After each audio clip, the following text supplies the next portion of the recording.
Audio Jungle. अस्सलाम वालेकुम, आप देख रहे हैं ZTV HD और मैं हूं सादिया बतूल।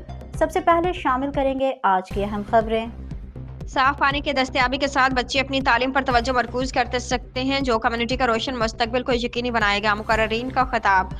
उमरकोट रिपोर्ट मोहम्मद नईम अराई के मुताबिक पानी की किल्लत के मसले को हल करने की जानिब एक अहम कदम के तौर पर मुस्लिम एड पाकिस्तान ने तालुका सामारू जिला उमरकोट के गाँव हाजी माही खान गहलड़ू में एक सोलराइज्ड पीने के पानी की स्कीम का इफ्तिताह किया है। इस मनसूबे के जरिए 70 घरानों को महफूज पीने के पानी तक रसाई हासिल हो गई है, जिससे उनके मयार जिंदगी में नुमाया बेहतरी आई है। गाँव के रहायशी कई सालों से शदीद पानी की किल्लत का सामना कर रहे थे, जिसकी वजह से बच्चों को घंटों पानी लाने में सर्व करने पड़ते और उनकी तालीम मुतासिर होती थी।